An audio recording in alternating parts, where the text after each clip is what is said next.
So for this project, what you want to do here is you're going to have some folder, and then you want to have some HTML file. So you want to call it your full name. So in this case, I'm going to be Nicholas Norman assignment 2 dot, and then you can just change this to HTML. It'll give you a warning, but you could just override that. At least on Windows, you can do it this way. And when you click this, it'll actually open up your website. So what you want to do here is, if you open this with like Notepad, you can use any text editor. There's a structure, I think that it shows you the structure in one of Professor Lou's videos. But for a general case here, I can do a paragraph with an opening and closing tag. Hello, my name is Nick. And then I think if I refresh this, you'll see it adds it. So the key thing is you might want to add an image or a link. So we can add that either inside the paragraph or outside. I'll just add it outside. So for a link, that's an A tag. We want to use href here, and then this is a link, and then we also want an image, and we'll use a source tag. And then I'll just duplicate these here, so I can show you why the file structure matters. If we have some link, let's say we want to have a link to Wikipedia. That's wikipedia.org. So what I can do is I can put that in my thing here, and you can see this is a link. We'll say this is a link to Wiki. And if I click this, it'll take me to Wikipedia. What if we want to make another page on our website, though? Well, we can make another one called, let's say, page2.html.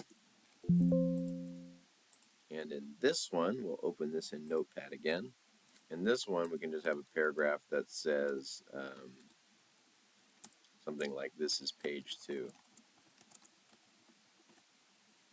And so how we can get to that is on our thing here, instead of saying this, we'll just say page2.html, and it'll bring it there, because it's using the same folder structure.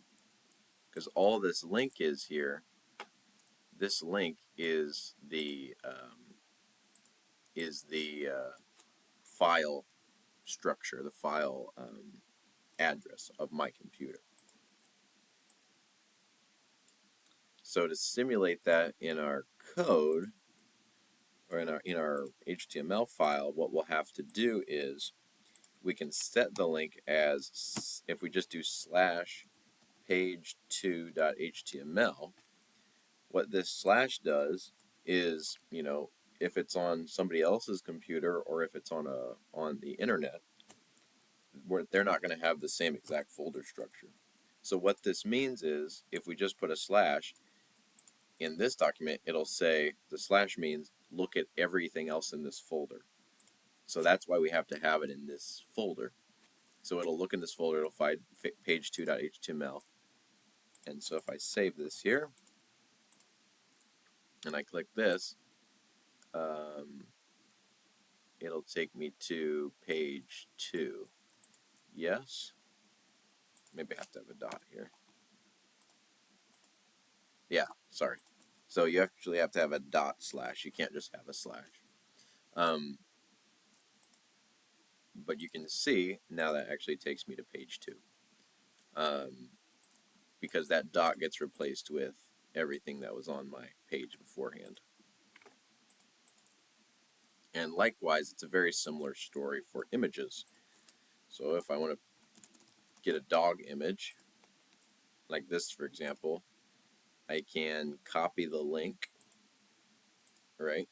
And then I can add it here in this src attribute. What that'll do is it'll add the dog image for some reason. that image is not wanting to load.